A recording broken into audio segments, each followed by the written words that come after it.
Ito mga ka-idol yung problema mga ka-idol. So dahil sa malaki siya mga ka-idol, mag-iiba naman. So di-discard na naman to natin mga ka-idol. Mag-welding tayo na dito mga ka-idol, weldingin. So ito mahirap pag nagbabaklas. So kailangan talaga weldingin na. Para naka-fix na lang siya mga ka-idol. So hindi mo na siya magbabaklas.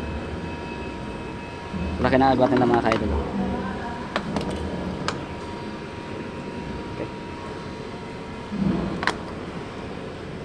Ito yung arrow. Ito yung input ng stem, yung output palabas. So ito siya mga ka-idol. So dapat ganyan yan mga ka-idol. So lalayo. Ito yung nagiging problema kung paiba-iba sila na bili ng mga pyesa.